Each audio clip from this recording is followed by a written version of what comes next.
Welcome, everybody, to the Sentinel Report. I am your host, Alex Newman. It is January 12th of 2026. Crazy new year. And so much going on in the world. A lot of good news. I mean, like an astounding amount of good news. So we've got some really great stuff to share with you. The fake media is imploding. The government-subsidized, taxpayer-funded fake media is collapsing. We've got Sam Anthony, CEO of Your News, joining us to break all that down. Also, a new paper shows that the entire pseudoscientific basis of the climate regime is literally a lie. It comes from the father of lies, as our guest says, and this is a new peer-reviewed study, right as Donald Trump removes us from so many of these organizations, including the UN pseudoscientific climate body. Lots on that. We also have a major case involving religious freedom and health freedom. We got an attorney joining us today talking about a major case that just bounced from the Supreme Court back to a lower court that has serious repercussions for all of us. But before we get into the news and our guests, we have a word from the Word. This one comes out of Proverbs chapter 28, verse 13. The Bible reads, "Whoever conceals his transgressions will not prosper, but he who confesses and forsakes them will obtain mercy." Very good reminder, folks. Confessing our sins is important. Our Lord commanded it. And of course, forsaking our sins is also important, right? We can't just confess our sins and then go right back to doing them and expect that all is fine and well and dandy. Like I said, a lot of good news today. But before we get to our good news, I want to encourage you to check out our friends over at Heritage Defense. Folks, 37% of American children are going to be involved in a CPS investigation by the time they turn 18. It's absolutely astounding. More than 1 in 3. Now, the overwhelming majority of these children are going to be determined not to be victims of child abuse or neglect. But still, even for innocent families, the trauma of these investigations is just mind-blowing. The expense is out of control. And obviously, homeschoolers are not only not immune from being reported, in some cases, they're more likely to be reported by rogue family members, neighbors who don't like it that your children are playing outside while they're supposed to be in the brainwash camp. There's a lot of reasons why you can end up reported. And, CPS visit is very, very troubling. So a few years ago, my family and we joined Heritage Defense. It's a wonderful organization for Christian homeschool families. And folks, they are always there 24 hours a day, 7 days a week, an attorney in your state if you ever get that fateful knock at the door. And we hope, of course, that will never happen. But if it does, the peace of mind of having that phone number on your refrigerator, knowing you can call anytime, day or night, you just can't put a price on that. So check it out, folks. It's at heritagedefense.org, heritagedefense.org. And really, folks, don't wait until they show up at your door, right? Again, the process is the punishment, even if you are proven to be innocent. And so sign up today for Christian homeschool families, heritagedefense.org. Check it out, heritagedefense.org. Now, like I said, a lot going on in the news, and this is one of the best things in the news that I've seen for a while now. The Donald Trump administration has announced that we are officially withdrawing from 66 international organizations. 66, right? About half of those are from the United Nations. This is a devastating blow to the climate movement. I just did a big article on this at the New American that you can find. Also, Andrew Muller has a great article. He's going to join us in just a moment on what these organizations are. Here's what the White House said. American taxpayers have spent billions on these organizations with little return, while they often criticize U.S. policies, advance agendas contrary to our values, or waste taxpayer dollars by purporting to address important issues, but not achieving any real results. So true. So true. We are withdrawing from the UN Framework Convention on Climate Change. This is the underlying treaty that the entire climate fraud is built upon. We're withdrawing from the Intergovernmental Panel on Climate Change, which we'll discuss in more depth later in the program with our guest, scientist Jonathan Cohler. And they're also withdrawing from some really nasty ones like the UN Population Fund, UN Women. Our friend Kimberly Els, she's the author of The Invincible Family. She's been on the program before. She's incredible. She says this: in terms of protecting children from sexualized content, curbing economically disastrous climate activism, cutting the ties of global education to local schools, crippling the global gender movement seeking to de-sex children and civilization, cutting the legs out from under abortion advocates, weakening the roar and the reach of radical man-hating feminism, slowing the advancement of illegitimate international law, empowering parents, hamstringing socialism, and freeing the United States from enslavement, to myriad entities that hobble the progress and suck away its money and autonomy, this could hardly be more significant. The U.S. took a huge step in the right direction this week, a step away from globalism, socialism, climate extremism, and sexual activism on a global scale. So, Donald Trump, thank you very much for that. Andrew Mueller, Chief of Operations here at Liberty Sentinel Media, also contributor to the New American Magazine. Welcome to the show, Andrew. Thanks for joining us. You did a great article about this. People can find it at libertysentinel.org. What do you make of this? I mean, there's a lot of naysayers getting disappointed with Trump, and maybe he's captured by the deep state. I don't know. This doesn't look like a deep state move to me. No, it's not at all. And I think this is one of the biggest arguments we can make for the fact that Trump isn't deep state, is that you take the dictator club, as you call it, the United Nations, and through the executive arm, in so much as it can without an act of Congress, Trump has really defanged the United Nations to the greatest extent he can as the president. Of course, the ultimate blow to this would be passing the Defund Act, which is in both houses of Congress right now, getting the United States out of the United Nations debacle. But this is about as good as Trump can do, getting out of these 66 organizations, and of course, getting out of the UNFCCC, the underlying framework convention on climate change. Many are arguing would take Senate ratification for a future president to get back into. So this is very significant that Donald Trump has done this. Of course, this is a start. The end goal should be getting out of the United Nations as a whole. And I'm actually very excited that the Overton window on this is now expanding. Just on Fox News one day ago, Alex, a Fox News host on Fox and Friends Primetime said, you know what? Maybe we should just get out of the United Nations as a whole. Like, why keep getting out of all these little departments when we could just go for the big kahuna and get out of it? So I think we have the momentum, but we need to follow through. And thank you, Trump, for doing this. Yeah, this is really huge news, folks. And if you go look at the list of organizations that we're leaving, it's awesome. Absolutely awesome. There's still plenty that need to be destroyed, that we need to exit from, and that is happening. In fact, Rubio and the White House both said this is just the beginning. We got plenty more organizations we're looking at, so stay tuned. But at the meantime, I just got a note from a source within the United Nations who cannot be identified for obvious reasons, and noted that the UN chief, Antonio Guterres, head of the Socialist International before he took over the United Abominations, is actually quietly plotting to reassign about 8,500 UN personnel to non-U.S. duty stations so they can continue implementing all this UN baloney, the DEI, the ESG, the SDG, and all the rest of the alphabet soup acronyms all the way until 2030. Sure looks like this is a direct hit against Donald Trump, so we'll see. Hopefully they're paying attention to what's going on there. Now, we also had the Trump administration announce last week major updates, major changes to the childhood vaccination schedule. They say this new schedule is rooted in the gold standard of science, widely agreed upon by scientists and experts. Instead of the 72 jabs, Donald Trump said on social media, that our children used to be required, now we're going to have, he says, a far more reasonable schedule where children will only be recommended to receive vaccinations for 11 of the most serious and dangerous diseases. He says, by the way, parents can still choose. I love the term choose. Yeah, so really good news, folks. If you go down a little bit, the CDC has now acted on Trump's memo to do this update, and you've got a lot of people from HHS commenting on this. Deputy Secretary of Health and Human Services Jim O'Neill, he is right now acting director of the CDC. He says that this decision by President Trump and the HHS secretary is an update of the vaccine schedule, and he says it will be these will be superior approaches based on what we're finding abroad. I'm still skeptical of all the ones that they are still encouraging people to take, but I'll tell you what, it's a great step in the right direction. I had the great Dr. Brian Hooker, who's been a regular guest on this program, join me last week to discuss this, and he says, yeah, good step in the right direction.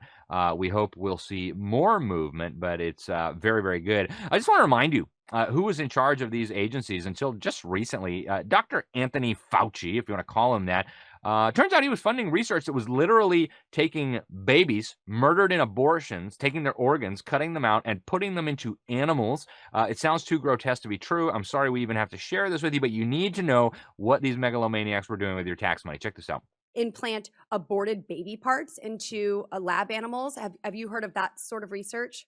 Yeah, we did an analysis a few years ago showing that over 90% of experiments with using human fetal tissue and putting them involved animals were funded by Fauci's NIAID. Do you know where they're getting the aborted human fetal tissue? A lot of it is happening at colleges and universities that have affiliated hospitals that perform that procedure. Madam Chair, I think we need to look into that as well. Yeah, pretty outrageous, pretty disgusting. Before we get back to the major changes coming from the HHS, and there's huge ones, really, really exciting news in my opinion. I want to go to Pope Leo, the new Catholic pontiff, Roman Catholic Pope. He's been a lot harder on abortion and other things than his predecessor, Pope Francis. Of course, we are not Catholic, but it's good to see a very high-profile person talk like this. Check it out. Likewise, there's the practice of surrogacy. By transforming gestation into a negotiable service, this violates the dignity both of the child, who is reduced to a product, and of the mother, exploiting her body and the generative process, and distorting the original relational calling of the family. And also defending free speech, believe it or not. Check this out. It is painful to see how, especially in the West, the space for genuine freedom of expression is rapidly shrinking. At the same time, a new Orwellian-style language is developing, which, in an attempt to be increasingly inclusive, ends up excluding those who do not conform to the ideologies that are fueling it. Wow, imagine that. The Pope defending traditional Western ideas like don't murder babies, and we should be allowed to say what we want. Hey, progress, right? We'll take it. Now, going back to HHS, they've got a new food pyramid. Now, I'll start off by saying I'm not really sure why anybody is looking to the government for advice on what they ought to be eating. What do I know? But hey, as long as we're going to have a food pyramid, I'm glad that this one seems to be based on truth rather than the ridiculous lies from before. You can see the food pyramid if you're watching us on TV or social media. You see it's basically a complete inversion of the old period. You've now got grains at the bottom where they belong. Little tiny amount of grains is what's appropriate. Meanwhile, beef and full-fat dairy and eggs and butter all recognized right at the top as healthy options. Butter, beef tallow are healthy fats. Seed oils not even mentioned, so no, you don't need to eat seed oils. And then low carb as an option for those with certain chronic diseases. We've also got Robert F. Kennedy talking about this. Check it out. We've now flipped the food pyramid, and we are urging Americans to eat real food, eat whole food, meats and healthy fats like dairy, fruits and vegetables, and whole grains. All right, and a little bit more from RFK on what's going on here. The dietary guidelines rest on 3 pillars: protein, healthy fats, vegetables and fruits, and whole grains. These guidelines replace the corporate-driven assumptions with common sense, gold standard scientific integrity. These new guidelines will revolutionize our nation's food culture and make America healthy again. Yep. And in fact, if you listen to RFK, he actually says this was based on corruption, right? This wasn't an accident. Check this out. America is facing a full-scale health emergency. More than 70% of adults are overweight or obese. More than half are diabetic or pre-diabetic. Chronic disease touches nearly every single American family. This did not happen by accident. It happened because real food was pushed aside, replaced by highly processed products. Junk food became the foundation of the modern American diet, and we're paying the price with our health. But that ends today. We are resetting how our nation eats. Real food is back at the center of the American diet. Real food that nourishes the body, that restores health, that brings back energy, and that builds strength. This is what it takes to make America healthy again. Under the leadership of President Trump, we are reclaiming the food pyramid and fixing a system that has been broken for far too long. Absolutely amazing. Imagine that. Eat real food. No wonder we pay them the big bucks, right? Andrew, what do you make of this this new food pyramid? And I'm saying, why do people trust the government for food recommendations? Fine, but a lot of decisions are made based on this, like government brainwashing. I mean, schools. You've got what the military eats. You've got the VA hospital. I mean, there's a lot of places where government recommendations on food are a big deal. What do you say? Well, and a lot of doctors and physicians look at this as well. So it does have a lot of impact, even though it shouldn't. But if you go back and look at the original 1992 USDA food pyramid, it actually said that meats, fatty oils, butter, those type of things were to be used sparingly. And of course, grains and vegetables were really the two main things that the original food pyramid proposed. So this not only benefited the seed oil companies, the grain companies, and gave them a massive kick, but it also, of course, made us systematically and as a whole far more less healthy. So moving the food pyramid back to reality, inverting it, and putting meat, eggs, butter, all these things, vegetables at the top, and then having very small grains and maybe eating actual real bread, not processed Wonder Bread, actual real sourdough breads, whole wheat breads, those type of things sparingly. This is reality. This is what should happen. And it's what most healthy people for the whole history of the world has done. So very positive. I'm sure the seed oil companies are going to be very upset about this, but it was the right call. Yeah. It's interesting because, the government tells you that if you eat, they have been telling you forever, if you eat butter, you're going to be fat. If you, if you eat a lot of red meat, you're going to have all these terrible, terrible things happen to you. I actually just took this test that some company offered me because they wanted me to mention it on the show. It's called like Superpower. And so they took some of my blood and they said like, wow, you have the biological age of somebody who, and I won't give it away, but is actually almost 10 years younger than I actually am. Like, man, if the government was telling the truth about the butter, I'd be the size of a whale. I eat butter on everything. I mean, my wife just cooks everything drowning in butter. We eat red meat all the time. So it's very easy to see that the government's lying about, has been lying about what we ought to be eating. So it's good to see this turned around. Now, turning to something that I've been warning about for a very long time, folks, they're trying to stir up a civil war in this country, and it's becoming more and more obvious. We've now got Republican lawmakers calling on Donald Trump to arrest Minnesota criminal governor Tim Walz after the governor talked about bringing out the National Guard to protect Minnesotans against the federal government. Representative Mary Miller, a U.S. Congresswoman from Illinois, called for using the Insurrection Act to take him into custody for proposing using the Minnesota National Guard to prevent federal law enforcement there. And I'm really concerned about this, folks. I really don't like the way this is shaping up. I think they want a civil war in this country, and it's very disturbing to me. I want to show you some video of thousands of protesters in New York City chanting about ICE and how we should kill them and hang Kristi Noem. And you guys know me. I'm not the biggest fan of Homeland Security Secretary Kristi Noem, but I don't think she needs to be hung. Here they are. Listen to this.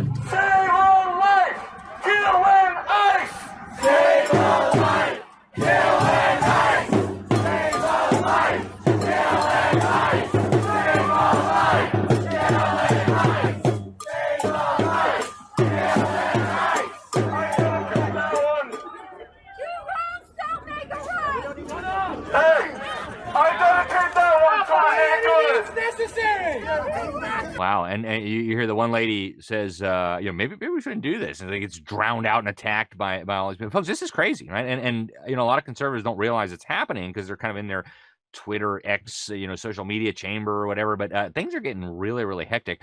Meanwhile, very strange pagan rituals at Renee Good's memorial. Renee Good, if you've been living under a rock for the last week, is the lady who video footage shows tried to run over an ICE agent and very sadly ended up shot and killed. But look at this.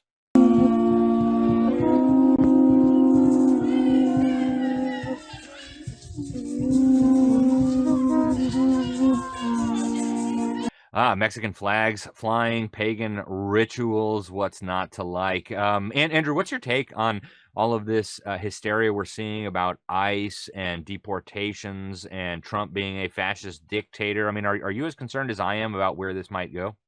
Absolutely. I really think this is a resurrection of the George Floyd mentality that we saw. Of course, George Floyd was killed very close to this area. I guess I should say he died of a drug overdose. That's the reality of it. Wasn't necessarily killed.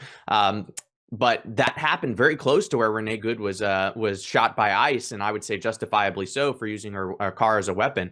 So we saw the progress that the progressive left was able to use George Floyd's killing, the progress they were able to make as a result of that. I think they're trying to do the exact same thing with ICE. They want to be able to drum this up as, you know, a federal insurrection into sovereign states, and then go after ICE and law enforcement and cause absolute anarchy in the streets. We see these demilitarized zones being set up in Minneapolis, these little, no law enforcement zones. This is really bad, Alex. And all it's going to take is a handful of instances like this for the radical left militants to start even taking further action. So I do think the answer to this is more law enforcement, more enforcement of the laws on the books, and not allowing this sort of crazy lawlessness and anarchy to continue. But this fits into the leftist playbook of creating division amongst political parties, making it militant, so that there can be a civil war, which would then potentially lead to the loss of our Second Amendment, the loss of our freedom of speech, the rigging of even more elections. So this is really bad news. But the Trump administration does, I think, have an opportunity here to apply the law thoroughly and heavily in a very just way, and make sure these protesters recognize that they can't rule the streets. Yeah, it's very concerning, and I think it's being engineered. You know, you go back and you look at what happened with George Floyd. You had the Rockefellers building up these crazy groups like the Sunrise Movement that actually laid the whole foundation for the uprising before George Floyd was even killed. They were just waiting for that spark, or before he died, I should say. And something similar is happening now, folks. And I think they want Trump to kind of behave like a dictator so they can say, see, we told you he was a dictator. Look at this. So it's a very tough spot to be in. Folks, be in prayer for our country and for our leaders, even those we don't like, including wild left-wing governors threatening to use troops against federal law enforcement. We do not want this to spiral out of control. It'd be very difficult for our country to ever recover from something as horrific as another civil war. And I think there are powerful deep state forces that want to see that. So let's try to de-escalate this situation as best we can, while still making sure that laws are properly enforced and the rule of law reigns. Now, going over to Congress, House Republicans.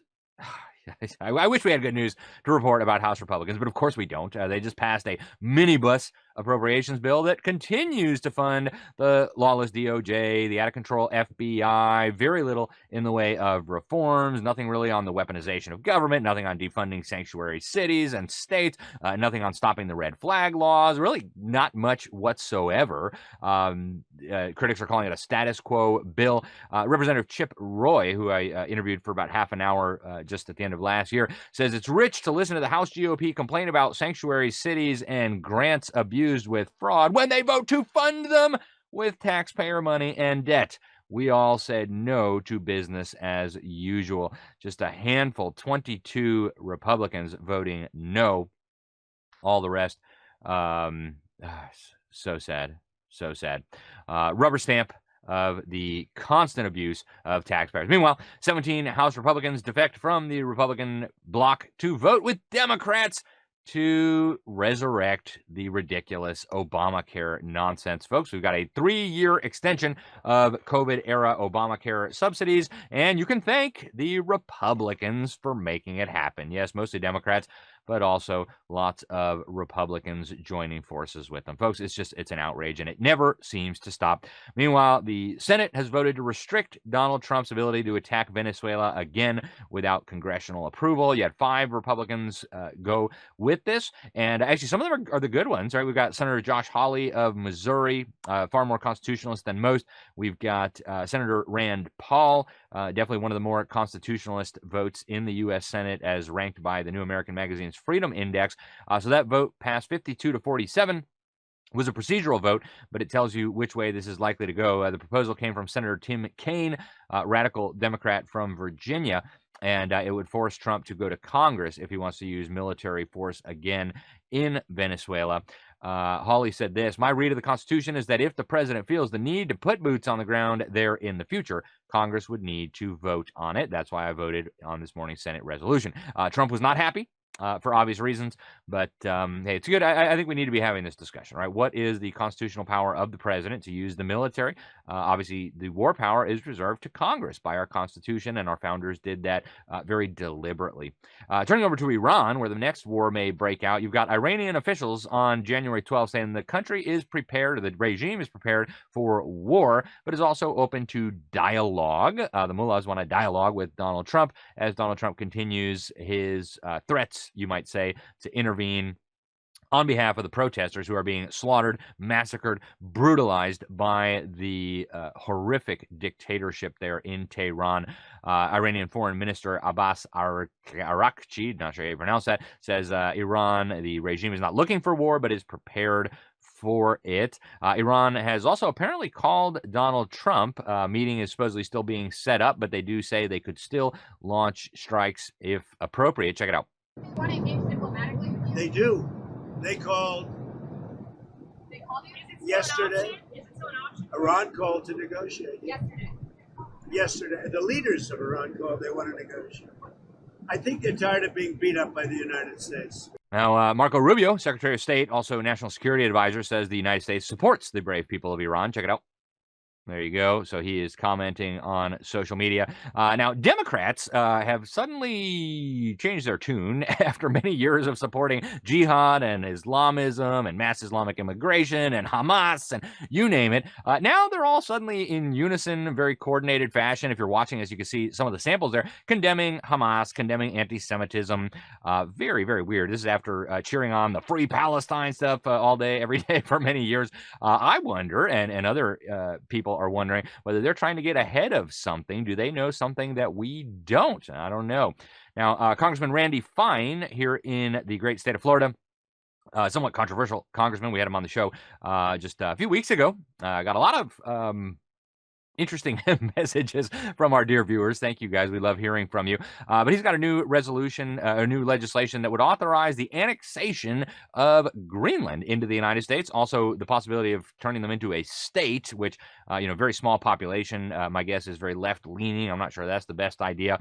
Here's some big news, folks. The Federal Reserve served with subpoenas and the threat of criminal indictment. The head of the Fed, Jerome Powell, says this is about Trump trying to pressure him to lower interest rates. Check it out. Good evening. On Friday, the Department of Justice served the Federal Reserve with grand jury subpoenas, threatening a criminal indictment related to my testimony before the Senate Banking Committee last June. That testimony concerned in part a multi-year project to renovate historic Federal Reserve office buildings. I have deep respect for the rule of law and for accountability in our democracy. No one, certainly not the chair of the Federal Reserve, is above the law. But this unprecedented action should be seen in the broader context of the administration's threats and ongoing pressure.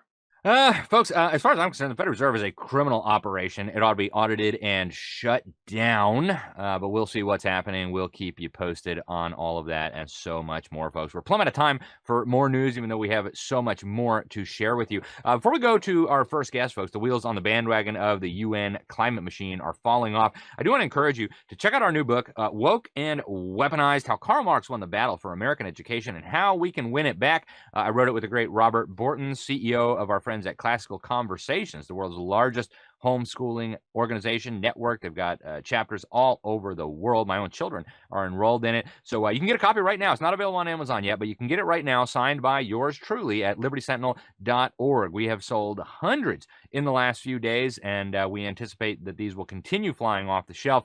Everything you need to know about education, all in this little book. Now, stay tuned. We'll be right back with scientist Jonathan Cohler on his new peer-reviewed study about the father of lies and the lies we're seeing in the climate so-called science world. We'll be right back.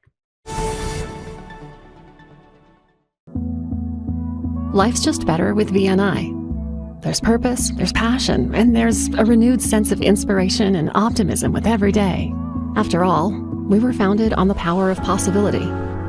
Nearly a decade ago, a team of world-class scientists, formulators, and industry makers brought together biology, chemistry, and technology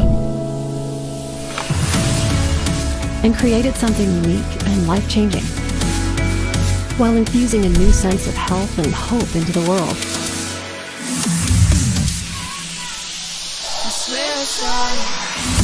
With every product comes an empowering opportunity to take charge of our destiny.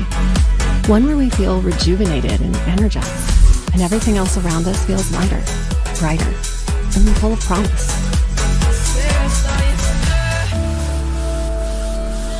Let's live victoriously, together.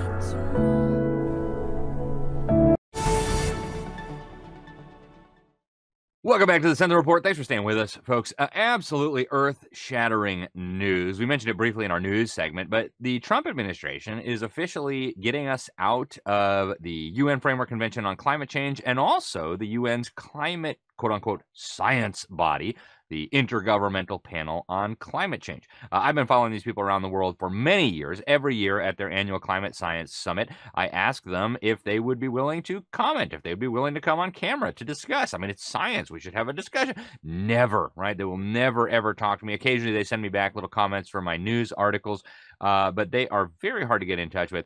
Our next guest, it's like divine providence. Our next guest has an incredible news study out. He is a very accomplished individual. I'll give you a little bit of his biography. His name is Jonathan Cohler. He is a clarinetist. In fact, he's a world-famous clarinetist. He's also a conductor, a software developer, and an AI scientist.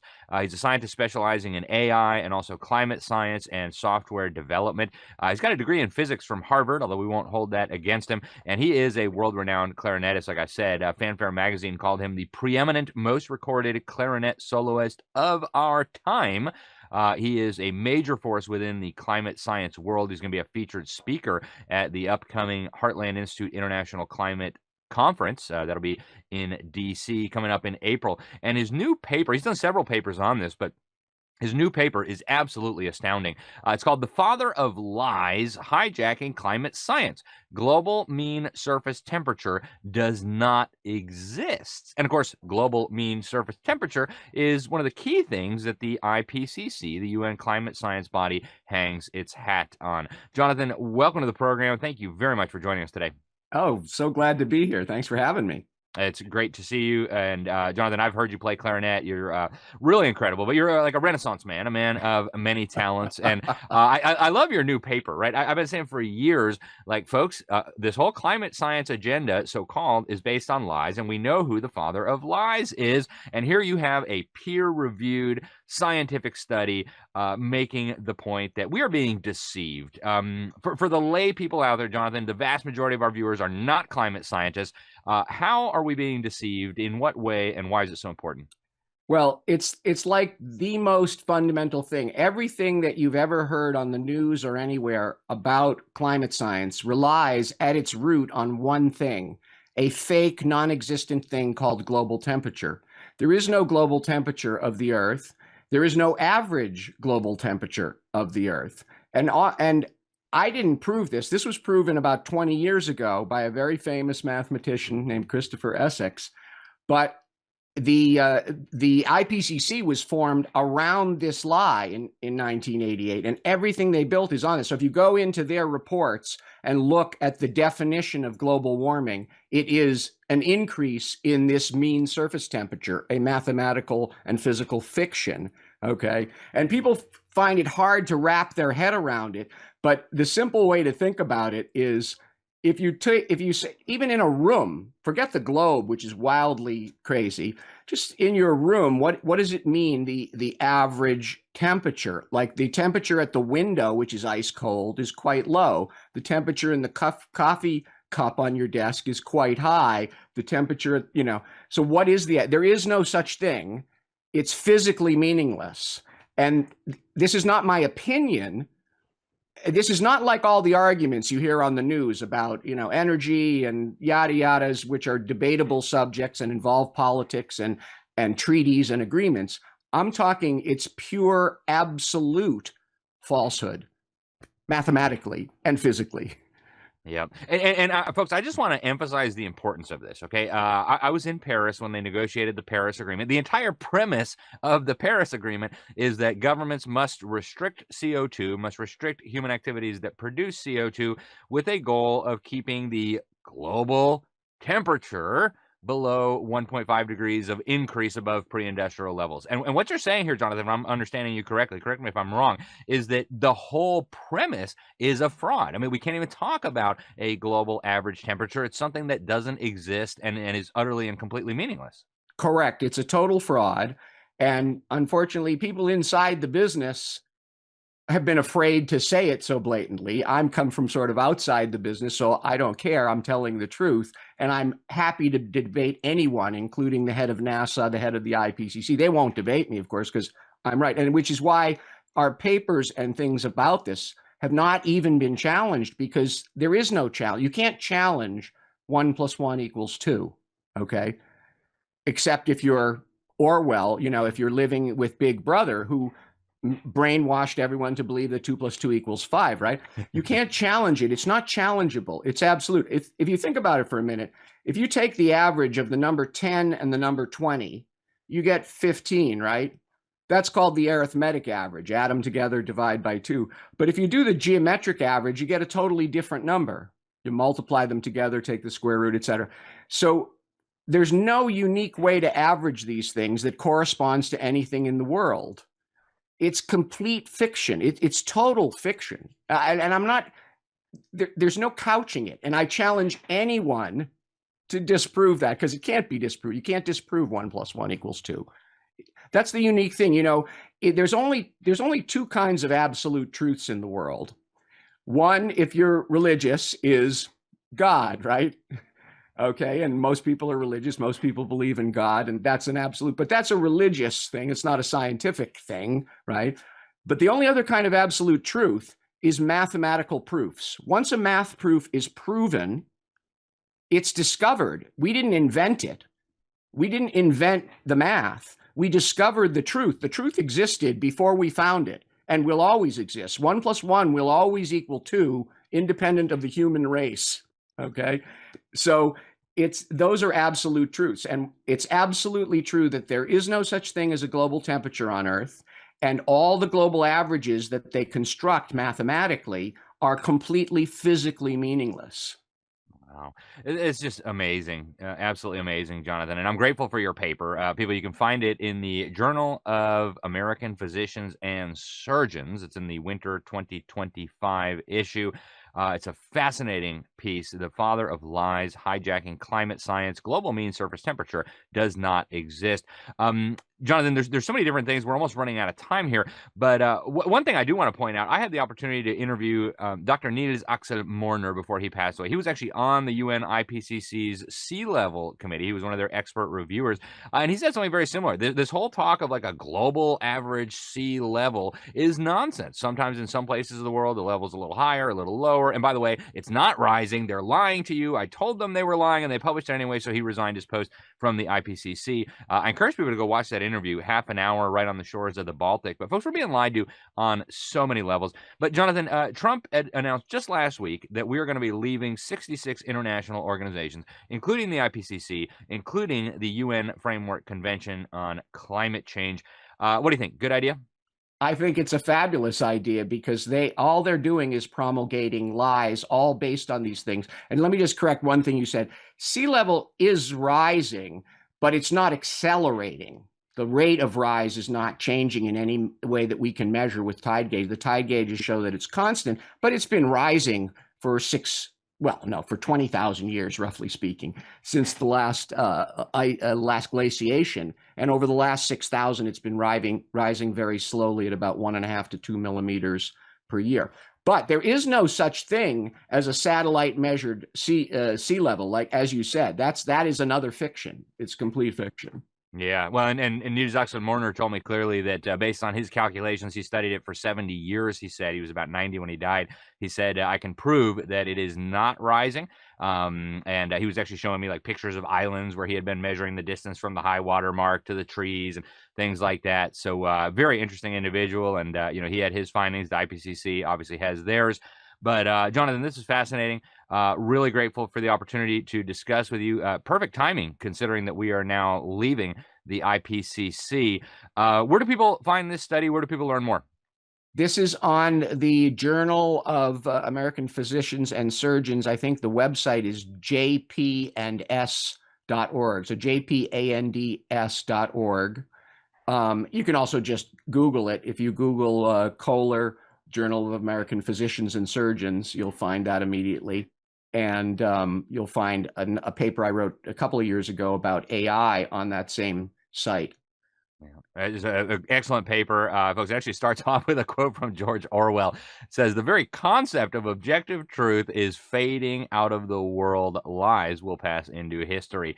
1943, looking back on the Spanish War. Fascinating times. Folks, you can also follow Jonathan on X. I follow him. It's an incredibly entertaining and useful account to follow. So go check him out there. Jonathan, thank you very much for joining us today. Really appreciate it. Thanks so much for having me, Alex. It's an honor and a pleasure. Folks, stay with us. Coming up next, we're going to be talking about the collapse of the government-funded propaganda complex. Corporation for Public Broadcasting just voted itself out of existence now that the federal tax money is drying up. It's like good news after good news after good news after good news. So, folks, stay with us. We're going to be right back after this quick message from our sponsors. Life's just better with VNI. There's purpose, there's passion, and there's a renewed sense of inspiration and optimism with every day. After all, we were founded on the power of possibility. Nearly a decade ago, a team of world-class scientists, formulators, and industry makers brought together biology, chemistry, and technology and created something unique and life-changing, while infusing a new sense of health and hope into the world.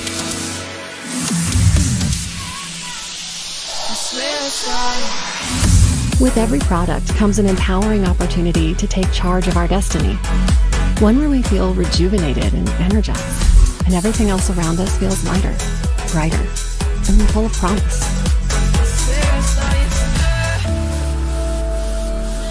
Let's live victoriously, together.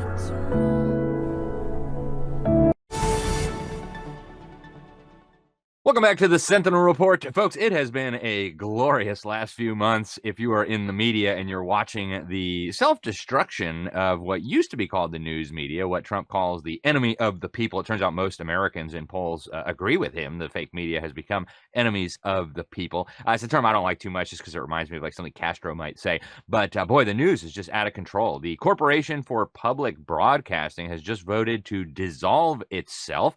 So the government's propaganda outlet will cease to exist thanks to drying up of funding.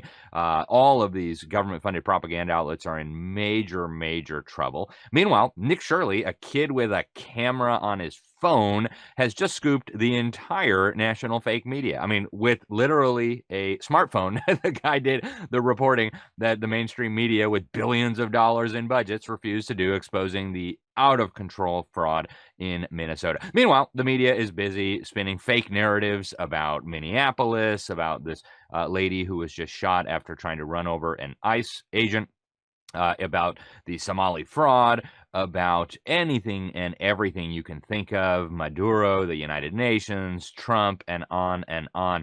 Joining us today to discuss all of this and much more is my friend Sam Anthony. He is the CEO of Your News. I'm a big investor at Your News. I'm also helping to lead the professionalization of the citizen journalists, and I couldn't think of anybody better to talk about the explosion of citizen journalism and the collapse of the fake media than Sam Anthony. Sam, welcome to the program. Thanks for joining us today. Alex, good to see you. Thanks for having me on. Absolutely. Great to have you back. Thank you for joining us. And I've told you a million times, I so appreciate what you're doing at Your News.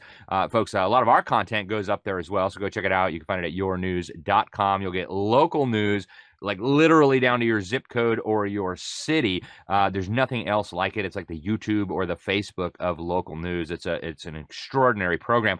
But let's start with the federal government's propaganda machinery falling apart, Sam. So the Corporation for Public Broadcasting has now voted to dissolve itself. NPR is really on its last legs.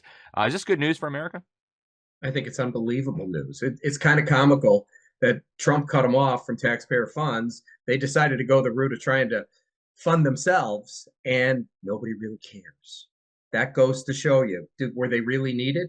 The answer is no, not at all.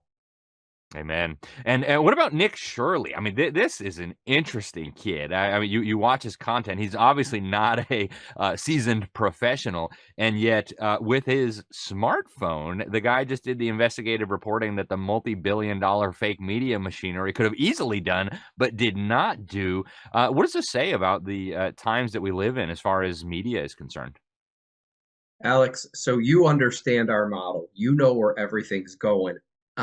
Nick Shirley is complete proof that everything's going to citizen journalism. So this is a young kid who uncovers this story, which was just a local story. It just so happens to get national attention because there's something like $18 billion in potential fraud there.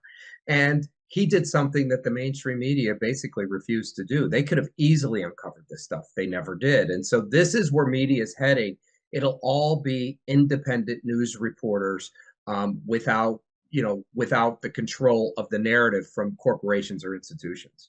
Yeah. And you sit at the helm of the organization that I think is actually best positioned to lead that transition. You're already getting like literally millions of people coming to yournews.com to get their news, really like I said, down to their zip code, down to their city. Where do you think the model is going, and what does that mean for kind of the news industry, if you want to call it that? The old outdated hierarchies we have, right, that are just antiquated products. So all of them will not survive, even if they were telling the truth, Alex. You've heard me say that before. It has nothing to do with it. The reason we don't send telegraphs is because somebody created a telephone is the point, right? There's always a product that replaces something else. So YouTube created a platform where anybody can become a broadcast journalist, and you never needed to go to broadcast journalism school. So what our platform is it's hyper local. Think of us as the Miami Herald or Chicago Tribune in every city in the United States. We are a news content distribution platform, and we're a people-powered press, all citizen journalists. And as the legacy media is laying people off because all the money which supports all this stuff, Alex, is going to platforms. It's going to Instagram. It's going to TikTok. It's going to Facebook. It's going to YouTube. It's going to platforms. We are a platform with 20,000 different cities. So we could serve news to a city, a county, a market, state, regional, or national. And because of the topics, how many different topics there are, it could be an event, local event, it could be entertainment news, it could be sports, business, politics, faith-based stuff, it could be travel, it could be people that want to write about food and wine, home and garden, you could have restaurant reviews, theater critics. It's so broad in scope that if we only had 5 people a city, you're talking about 100,000 news reporters. My guess is we'll probably max out just in the United States at 1 million content creators doing news. That's about 50 people per city because there's roughly 20,000 cities across the United States. So to answer your question, it's all going to platforms. And our niche is the local news, right? Now, Nick Shirley just happened to cover, his story was local in Minneapolis, but it has national appeal. What you don't hear about is the stories that we're covering in local markets that would never make national news. They're only significant in that local community. And that's what we have people uncovering right now. So it's interesting how all this is playing out, but you're now witnessing it right before your eyes. Yeah, and I feel very honored to be a small part of that, Sam. I think what you're doing is going to radically revolutionize the entire media space. We're almost out of time, but how do people sign up to get updates? How do people sign up if they're interested in citizen journalism? I know you're still taking early investments from people who are interested in investing. How do people learn more about all this, Sam? You would just go to our site, yournews.com. You scroll down to the bottom of the page. If you're interested in becoming a citizen journalist, at the bottom it says become a citizen journalist. Click that. There's a little application you fill out. Once you get approved, you'll get an email with instructions on how to use your dashboard. And then obviously we're doing an offering. I don't know if you saw it, but we've raised quite a bit of money. And if you want to participate in this and be an investor and actually own stock in what will become the next mainstream media, there's a button down at the bottom that says invest. You click that. You can read about what we're doing. And if you like it, you could actually make an investment right through that portal. Yeah, well, I'm looking forward to having this crush so many of the liars.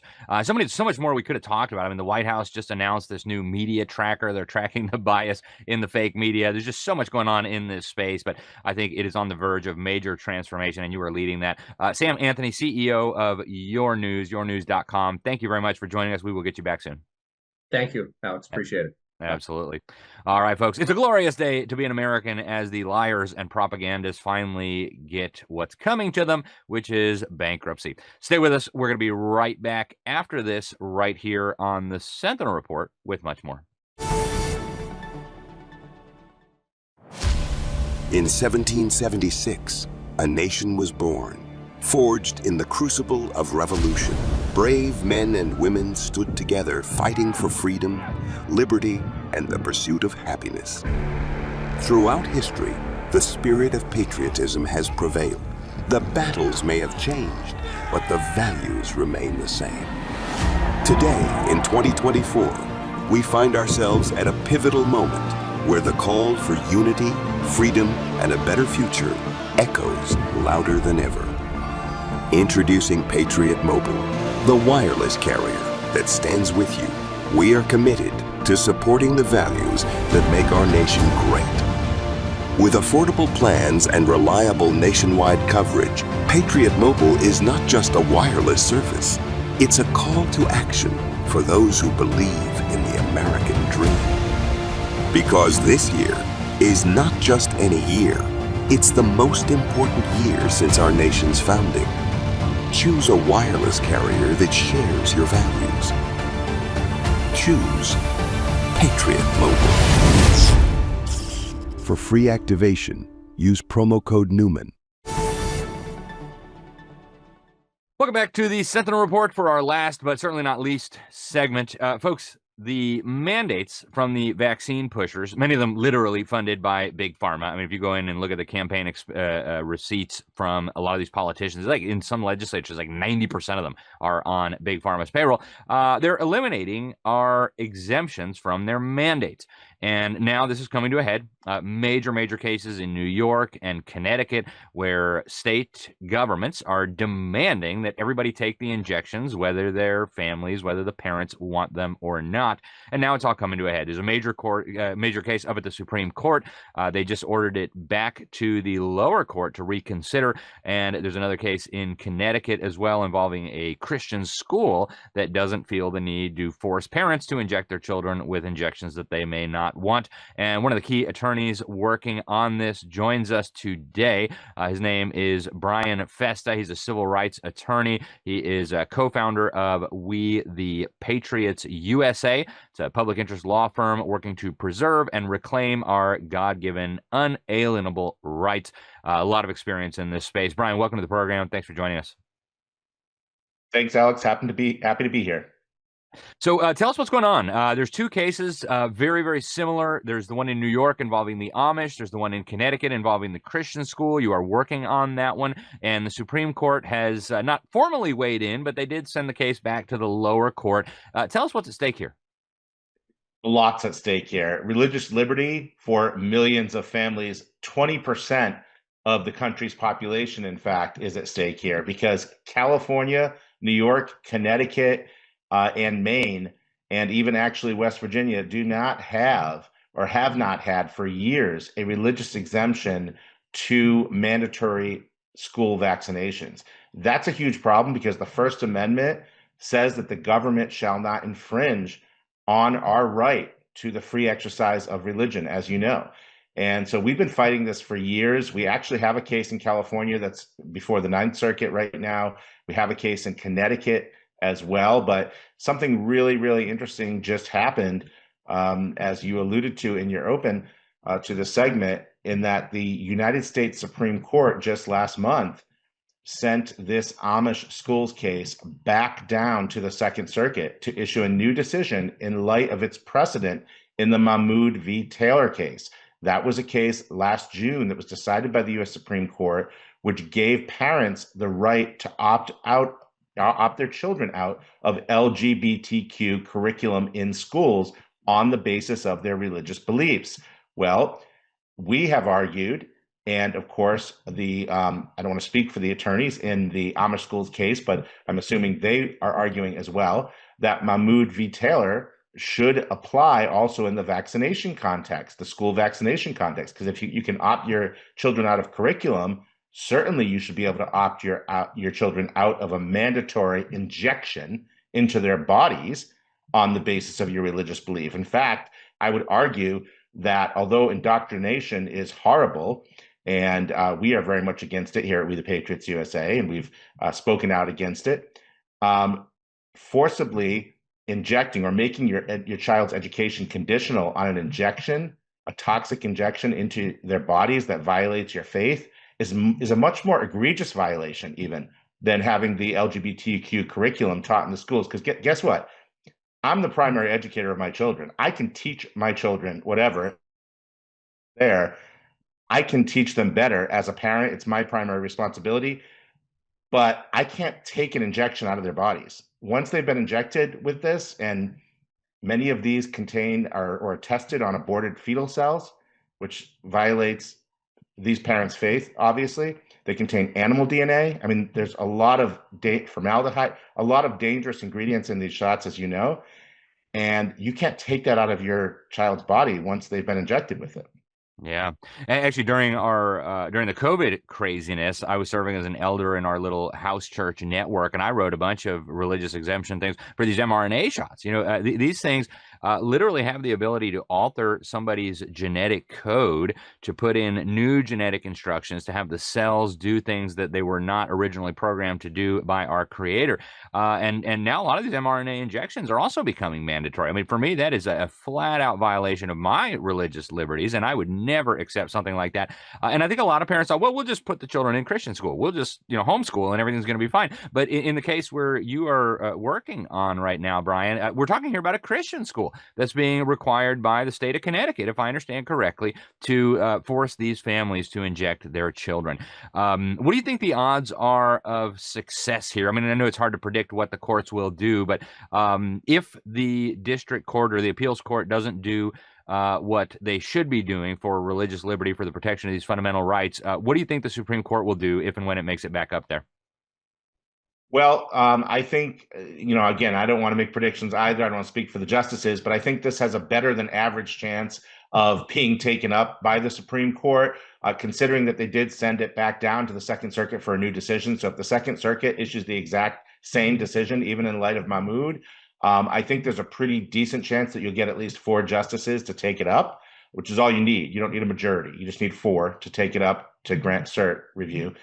And then I think there's a pretty good chance that we get a victory for religious liberty. This Supreme Court, again, not speaking for the justices, but in every religious liberty case that's come before them in the last, I want to say 5-6 years, they've ruled in favor of the plaintiffs, in favor of religious liberty. The Kennedy versus Bremerton School District, the high school football coach who was praying on the field after games, they ruled in favor of the coach. Masterpiece Cake Shop, a few years before that, they ruled in favor of Jack Phillips, the wedding cake baker. The Maine school choice case, where Maine said we're going to give vouchers for private secular schools, but not for religious schools. They ruled in favor of the plaintiffs, again, saying, no, you can't do that. That violates the First Amendment. So I think, and then the adoption services case in Philadelphia, that one as well. Again and again and again, they have ruled in favor of the plaintiffs, in favor of religious liberty. So I would actually be quite shocked if they took this up and then did not rule in favor of the plaintiffs, because that would be out of all of their recent precedent.